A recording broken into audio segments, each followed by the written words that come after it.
Хичээлийн сэдэв байгальдах бодисын эргэлт. За энэхүү хичээл маань хоёр үндсэн хэсгээс бүрдэж байгаа. Нэгдүгээр хэсгээр бид энергийн хуурал, биомасс, бодисын эргэлтийн талаар ярилцсанаа.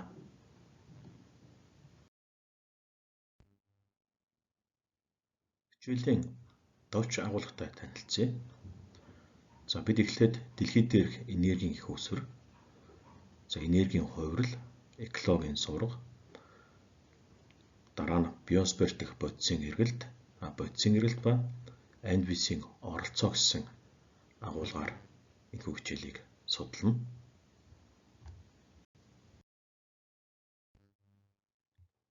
Амьдрал оршин тогтнохын тулд зайлшгүй энерги хэрэгтэй. Тэгэхээр манай дэлхий хэмээх гаригийн энергийн их үүсвэр бол нар юм аа. За энэ зуран дээр бид харж байна. Нарыг дүрсэлсэн байна. За нарнаас нэлээд зайтай дэлхий маань байж байна. Тэгэхээр дэлхий дээрх амьдралын бүхий л үйл ажиллагаанд шаардлагатай энерги нь нарнаас их үүсвэртэй гэж ойлгож болно. Нарнаас ирэх эрчим хүчийг ашиглан амьд биетүүд өөр хоорондоо болон хүрээлэн буй орчинтойгоо тасралтгүй бодис энергийн солилцоог явуулж байдаг. Энэ бол амьдрал оршин тогтнох үндэс болж байна. Нарны энергийн тусгал дэлхий дээр харилцан адилгүй байдаг. За тухайлбал манай орны хувьд зуны улиралд ирэх энергийн хэмжээ бол нэмэгддэг. Харин эсвэргээр өвлийн улиралд ирэх энергийн хэмжээ бол буурдаг байж байгаа. За ийм учраас бид дөрвөн улиралтай байгаа юм. За мөн нарны энергийг шингэх чадвар экосистем бүр дээр харилцан адилгүй байдаг. За энэ хажуудлын схем дээр бид нарнаас ирж байгаа энергийг гол шингээдэг амьд организмууд бол урмлууд болон фотосинтезлэгч бактериуд байдаг. За мөн зарим нэгэстэнүүд байдаг. За эдгээр организмууд нарны энергийг шингээж фотосинтез явуулах замаар органик молекулд хуургаж авдаг. Өөрөөр хэлэх юм бол нарнаас ирж байгаа энергийг органик молекул руу хуургах энэ чухал ажлыг үүсгэж байгаа организмуудыг бол бид бүтээгч нар гэж ингэж нэрлэж байгаа юм. За энэхүү урмлуудын болон бактериуд нэгэстэнгүүдийн бүтээсэн зүйлийг бол хэрэглэж байгаа амьтдыг бол бид дотор нь бас ангилж байгаа. Анхдагч хэрэглэгч нар за эдгээр нь бол урмал идэгч амьтад байдаг. За мөн хоёр дахь хэрэглэгч нар гэдэг нь бол тухайн урмлаар хооллосон амьтдыг иддэг махчин амьтад байгаа юм. За энэ ийм замаар бол энерги маань шилжинэ. За түүнээс гадна бол өгсөн урмал амьтдыг задлж хоолдог сэгдэгч нар, за зарим мөөгнүүд байна. Эдгээрийг бол бид задлагч нар гэж нэрлэдэг байгаа. За эдгээр нь бол тухайн урмал болон амьтдын биед хоримтгдсан энерги агуулсан молекулуудыг дахин задлах замаар оршин тогтнодог байж байгаа. За энэ схем бол экосистем дэх, байгаль дах, биосфер дэх энергийн шилжилт хөдөлгөөнийг илтгэж харуулсан байна.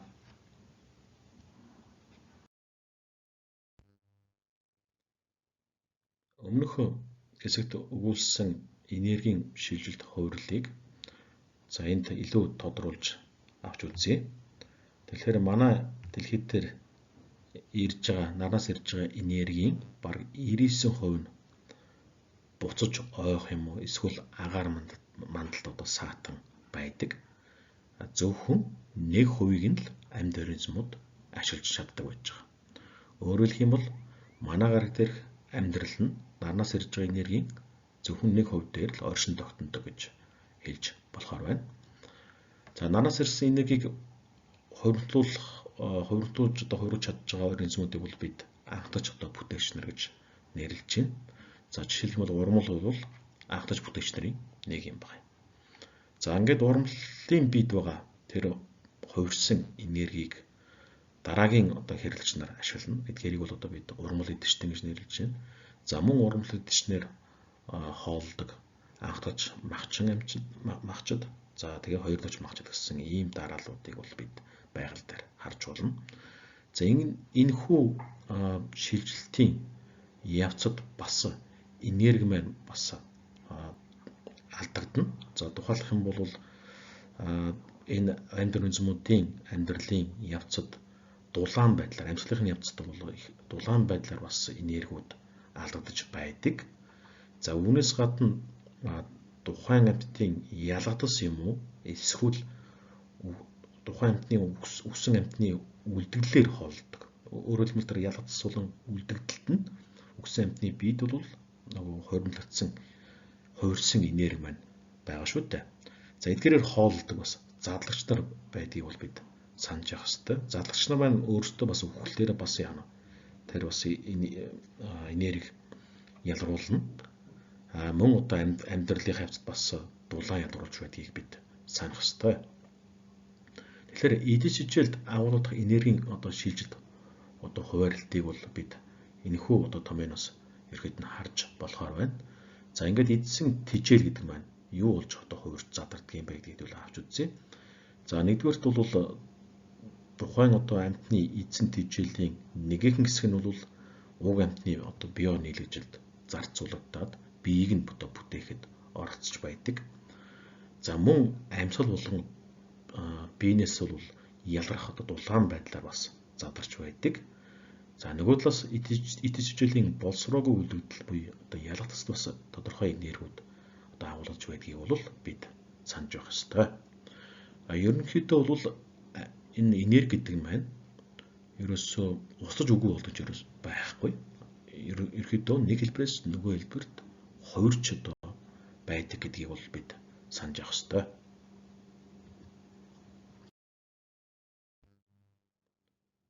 Байгаль дээрх энергийн хувиралтанд оролцож байгаа организмуудын хувь хэмжээг илэрхийлж болох нэгэн аргачлал бол экологийн сурга юм байна.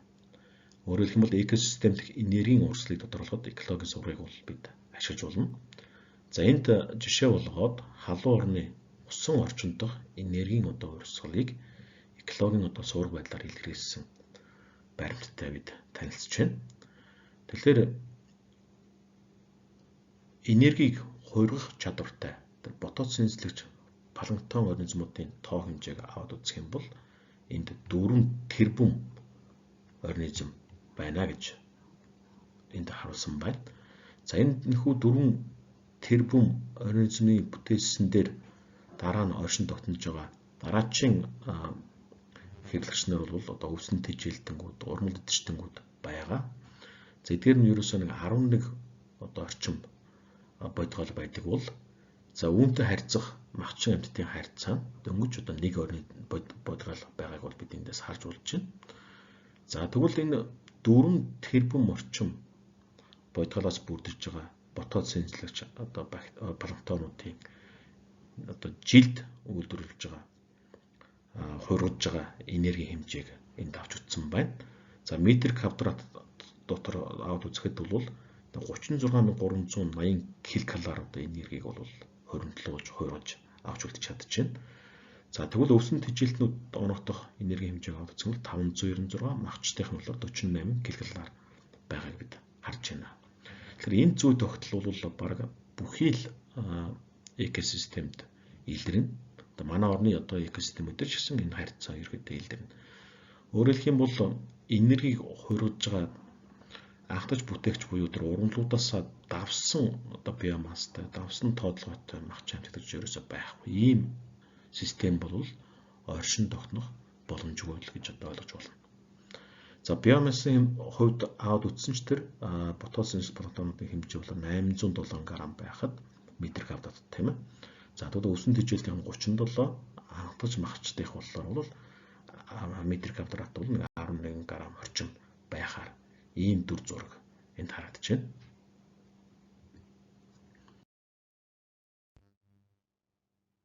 Өмнөх экологийн сургам дээр яриадсан биомассыг энд тодруулж ярив. Экосистемийн нэгж талбай болон эзлэгүнтэх бүхий л амьд биетийн чин тухайн экосистемийн биомасс гэж ойлгож болно. За мөн биомассыг тусгайлан нэг зүйл организм дээр бас тооцоолж болдог байгаа. За ягаад энд эзлэхүүн гэдэг асуудал яриж байна вэ гэхээр эзлэхүүн гэдэг нь усан орчинд дох амьд организмууд дээр бол энийг бид тодорхойлж ярих юм байна. Хуур газрын амьд организмууд дээр бид нэгж талбай гэдгээр нь авч үзнэ. За биомассын хэмжээ экосистемийн биологийн бүтээмжт чадвараас их хамаарна. Тэгэхээр нэгж хугацаанд энэ маань нэг цагч байсан болно. За нэг хоног орж илэрхийлж болно. За улирал жилээр бас илэрхийлж болох юм байна. Тэгэхээр нэгж хугацаанд нэгж талбай юм уу нэгж эзлэхүүнд үүсэж буй биологийн бүтээгдэхүүнийг жингийн нэгжээр илэрхийлсэнийг бол экосистемийн биологийн бүтээмжит чадвар гэж ингэж үзэж байгаа. Организмуудын фотосинтезийн явцад хуримтлуулж чадсан энергийн хэмжээ нь тухайн экосистемийн биологийн бүтээмж чадварыг хэмжих гол үзүүлэлт байх юм байна. За энэ зурган дээр бол бид юуг анзаарч болохоор байна вэ гэхээр энэ дэлхий дээрх биологийн бүтээмж чадварыг НАСА-гийн хиймэл дагуулын мэдээлэл ашиглан тооцоолж харуулсан зураглалыг бид энд харж байна. Тэгэхээр бүтээмж өндөр газруудыг тухайлбал Амазонгийн ширэнг, за Хойд Америкийн зүүн эрг орчим, за Европ твийг бас бид харж байна. Тэгэхээр ийм бүтээмж өндөртэй газруудыг бол гүн ногоон өнгөөр, мөн улаан өнгөөр бас дүрссэн байгаа юм. За эсвэргээр буурай газруудыг бол энэ хул, шаргалдуу, элсэн өнгөөр дүрссэн байна. За энэ буурай газруудын нэг нь бол энэ Африк тивийн хойдоос харагдж байгаа Сахарын цөл байна. За мөн Арабын цөл, за Төв Азийн говь цөл газрууд бол биологийн бүтээмж их багатай юм газрууд юм байна. Тэгэхээр биологийн бүтээмж багатай газрууд маань биомасс багатай байна гэж бас ойлгож болох юм байна.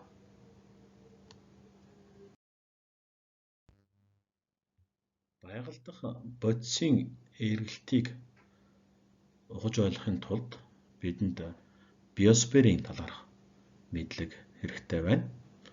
Тэгэхээр биосфер бол амьдралын дээд түвшин гэж энд нэрлэжээ. Амьд организмуудыг бид судлал за магадгүй зарим шаардлагатай тохиолдолд бид атомын түвшинд судлах шаардлага гарна. За түүнээс гадна бол бид молекулын түвшинд судалж байна. Тухайлх юм бол ДНХ, уурэг зэрэг нь бол молекулууд юм байгаа юм. За бид бас амьд организмуудыг эсийн түвшинд судалж байна, эдийн түвшинд судалж байна, эргэтэн организм гэсэн түвшнүүдэд судалж байна. За энд тухайлх юм бол судалт дахийг харуулсан байна. Гэтэл энэ ганц бодихал судалт дахь нь өөрөө ганцаараа оршин тогтнох боломжгүй. Түүнд зайлшгүй өөрийн гэсэн сүрэг хэрэгтэй. Тэгэхээр энэ судалт дахиудын сүрэг нэг дор хамт амьдарч байгаа сүргийг бол бид популяц гэдэг ерхий ойлголтын хүрээнд авч үзнэ. За энэ хүү судалт дахин популяц нь бусад амьд организмуудтай нийлж бүлэмжлийг үүсгэдэг. Бүлэмжлийн дээр бас экосистем гэж байна. За экосистемийн хамгийн дээд түвшин бол биосфер байгаа юм. Тийм учраас амьдралын дээд түвшин гэж ингэж үзэж байна. Өөрөөр хэлэх юм бол манай гариг дээр байгаа экосистемүүд нь нийлээд биосферийг үүсгэдэг. Тэгэхээр эрт эдүгэгийн амьд биет амьдралын бүхий л улмөр үзэгдлийг агуулсан амьд биесийн амьдралын үйл ажиллагааны байнгын нөлөөнд оршиж буй дэлхийн бөмбөрцгийн тодорхой зааг хязгаар бүхий орон зайг биосфер гэж нэрлэж байгаа. Товчхондоо манай гариг дээрх амьдрал оршин буй тэрхүү орон зайн давхрыг бол ерхэд нь биосфер гэж ойлгож болно. За биосферийн бүрэлдэхүүнд амьд биес буюу амьд организмууд байна. За мөн тэдгээрийн гаралтай биоген нэгдлүүд байдаг. За мөн биологийн бус гаралтай бодисууд бас бий. За амьд болон амьгүй бодисуудын дундаас харилцан үйлчлээс гаралтай бас бодисууд байдаг. За түүнчлэн цацар гэдэг задралын бодисууд, сансрын гаралтай бодисууд бол биосферийн бүрэлдэхүүн хэсэг болж явдаг юм аа. За байгаль дахь бодисын эргэлтийг ойлгохын тулд бас амьд организмын чадварыг, хөргөн өөрчлөх чадварыг бид мэдэх ёстой. Тэгэхээр амьд организм орон зайг эзэмших, мөн хөдлөх, за бас амьд организм бол их өөрөө их өндөр идэвхтэй организмууд. За мөн нөхөн төлжих чадвартай, ургалын одоо өндөр хурдтай, дасан зогцох чадвартай, за түүнчлэн одоо хоригдлуулах одоо чадвартай байдгийг бид санаж явах ёстой.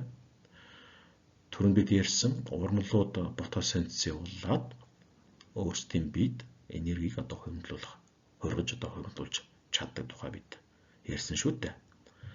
За нөгөө талаас тэрхүү урмлаар хоолсон амьд организм хөдлөж явна. За энэ зур яах вэ гэхээр нөгөө тэр амьтны эдсэн хоолт хижээл нь тухайн амьтны одоо хөдөлгөөнөөр дамжаад өөр нэг газар одоо очино л гэсэн үг шүү дээ. Тэгэхээр энэ хүү амьд организмын одоо хувиран өөрчлөх чадрууд нь байгальдах одоо бодисын эргэлтэнд бас чухал үүрэг ролтой байх юм аа.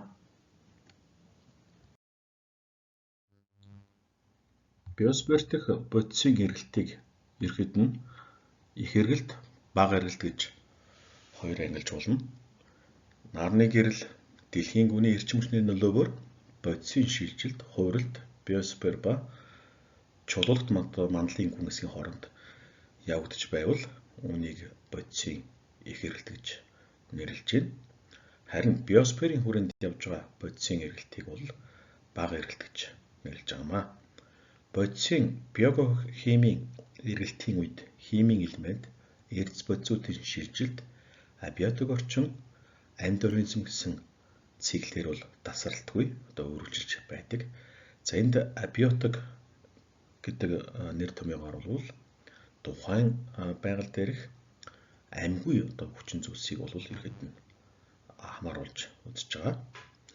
За байгаль дээрх энэ бодисын эргэлтэнд цагаарын хүчин зүйл бас их чухал үүрэг оролцоотой байдаг. За энэхүү сансрын хэмэл дагуулаас авсан зурган дээр Африкийн сахарын цөлөөс одоо шуурнаас үүдсэн тоосонцор Атлантын одоо далайг дамнан салхиар тугдж байгааг харуулсан байна.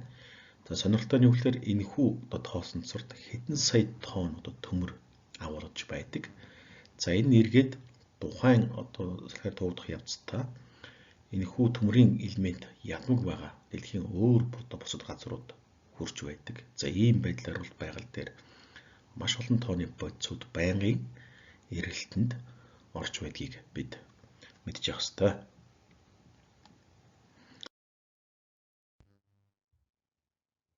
Тэгэхээр амьд организмууд байгаль дээрх бодисын эргэлтэнд хэрхэн одоо оролцдог вэ гэж. Тэгэхээр амьд организмын амьдралын үйл ажиллагааг одоо бид дотор нь эрчим хүчний үйл ажиллагаа, хийн үйл ажиллагаа, эсэлдэн ангижруулах, за мөн төвлөрүүлэх, задлах, за зөөж тээвэрлэх, за амьдрах орчноо бий болгох, за амьд бодисыг сарниулах гэх мэтлэн ийм одоо хэлбэрээр ангилж болохоор байна. За тухайлбал амьд организмуудын эрчим хүчний үйл ажиллагаа гэдэг аваад үзэх юм бол ботосинтезлэгч одоо организмууд их хэмжээний нарны эрчим хүчийг хуурган экосистемийн одоо эргэлтэнд оруулж мөн экосистемд хоригдлуулж байдаг. За үүнийг авч үзсэн байна. За хийн үйл ажиллагаа гэдэг аваад үзэх юм бол за тухайлбал манай гаригийн агаар мандалдах одоо хүчил төрөгчийн агуулмж бий болгоход өөрөөр хэлбэл агаар мандал одоо хүчил төрөгчтэй болоход бол амьд организмууд маш чухал үр гүйцэтгсэн. Тэр тусмаа ногоон орнолуудын ботосинтезийн одоо үйл ажиллагаа бол агаар мандалдах одоо хүчил төрөгчийг бий болгоход бас чухал үүрэгтэй байсан. За түүнээс гадна одоо амьд организмуудын эсэлдэн ангижруулах одоо үйл ажиллагаа нь бол бас агаар мандалд бас тодорхой үүрэг ролтой байж байгаа. Тухайлх юм бол амжруулах үйл ажиллагааны үр дүнд хүрт ус төрөгч метан бас хоригдож байдаг. Энэ эргээд ялангуяа метан бол хүлэмжийн одоо хийн нэг чухал бүрэлдэхүүн хэсэг байдаг. Энэхүү хүлэмжийн хийн үр дүнд манай гариг бас дулаан байдгийг бид санаж явах ёстой. За амьд организмууд бас өөрийн биед химийн төрөл бүрийн одоо элементийг татан төлрүүлдэг. Жишээлх юм бол нефть, нүүрс, шоон чулууны одоо ордын үйлсэл нь бол амьд организмуудтай холбоотой. За жишээлх юм бол нүүрс гэдэг юм байна. Битүү орчинд шатсан одоо урмлын одоо үлдэгдэл гэж ойлгож болно. За амьд организмууд өөрөө өөрийгөө төдийгүй биологийн бус гаралтай бодисуудыг задлан одоо хувиргах чадвартай байдгийг бид санаж авах ёстой. За түүнээс гадна одоо амьд өрнөзүүдийн идэвхтэй хөдөлгөөний үр дүнд биосферт бодис ба эрчим хүчний шилжилт байнга явагдаж байдаг. За дээрэс нь бол амьд өрнөзүүд бусад харилцан уялдаатай олон талд амьдралын үйл явдлынхаа үр дүнд өөрсдийн болон бусад өрнөзүүдийн амьдрах орчинг бүрдүүлдгийг бид бас санаж явах ёстой. За мөн эцэст нь амьд өрнөзүүд бодис эрчим хүчийг төлөвлөхийн зэрэгцээ орон зайд тагаан одоо сарниулахад ажлыг бол хийдэг юм аа. За хамгийн энгийн жишээ авч үзэх юм бол та бүхэн мэднэ одоо манай хөдөө орон нутгийн айлын одоо үйлчилгээ бууцанд дээр тийм хөл газрын одоо бид зэрлэг урам гэж ярьдаг ийм их урмал ихээр ургадаг. За энэ урмлууд нь хагдрахлаараа одоо салхиар туугдан орон зайд шилжилт хийдэг. За энэ явцдаа тэрхүү малын одоо үйлчилгээнд дээр байсан гашаа сарвчны орчинд байсан их хэмжээний тэр шивтрийг бол өөртөө шингийн одоо сарниулах ийм одоо ажлыг бол эдгээр урмлууд гүйцэтгэж байдаг юм аа. За ингээд энэхүү хичээлтэй холбоотой мэдлэг баттгах асуулт дээр хэдүүлээ ажиллаж үзье. За энэ асуулт бол 2020 оны эсэлт ерхий шалгалт дээр ярьсан асуулт байна. Экосистем дэх эд жижиглийн хэлхээний энергийн шилжилтийг одоо сумаар илэрхийлсэн байна. За тэгээд одоо жижиглийн хэлхээний дэх энергийн алдагдлыг одоо зөв илэрхийлсэн хариуг сонгоорой гэсэн ийм асуулт байна. Тэгэхээр та анзаарах юм бол зарим сум нь ийм өргөнөөр дүрслэлсэн, зарим дунд зэрэг, зарим их нарийнхан байгааг та бүхэн харж байгаа. За урмал, зарцаа, мэлхий, могоо гэсэн өгөгдлүүд бол бүх одоо хувилбар дээр A, B, C, D, E гэсэн хувилбарууд дээр адилхан байна.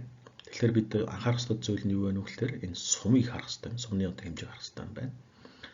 Тэгэхээр одоо бидний хувьд бол урмлаас зарцаа гэдэг нь урмал бол хамгийн их одоо энергийг хуримлуулдаг гэж бид нар харж байсан экологийн суурга дээр тийм ээ. Тэгэхээр экологийн суургын зарчмаа хэдүүлээ ерөөд нь санаж авахд одоо энэхүү одоо хариултанд хялбархан хариулж болохоор байна. Тэгэхээр урмал бол хамгийн их энергийг одоо тухайн экосистем биосферт бол хоригдлуулж байгаа.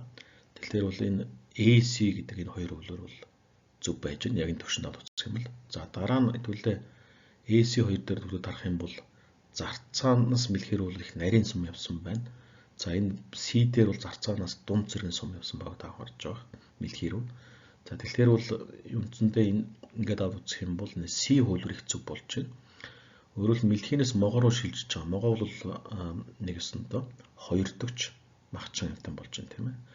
Ингээд аваад үзэх юм бол хамгийн бага энерги ийшээ шилжинэ гэсэн үг. Өөрөөр могоо бол экологийн сургаар зачмаар авч үзэх юм бол хамгийн цөөхөн тоотлоготой байх хэрэгтэй.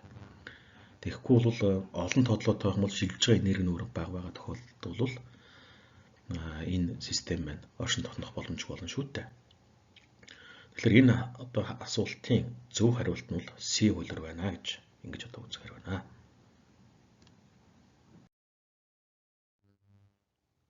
Анхааран сонссонд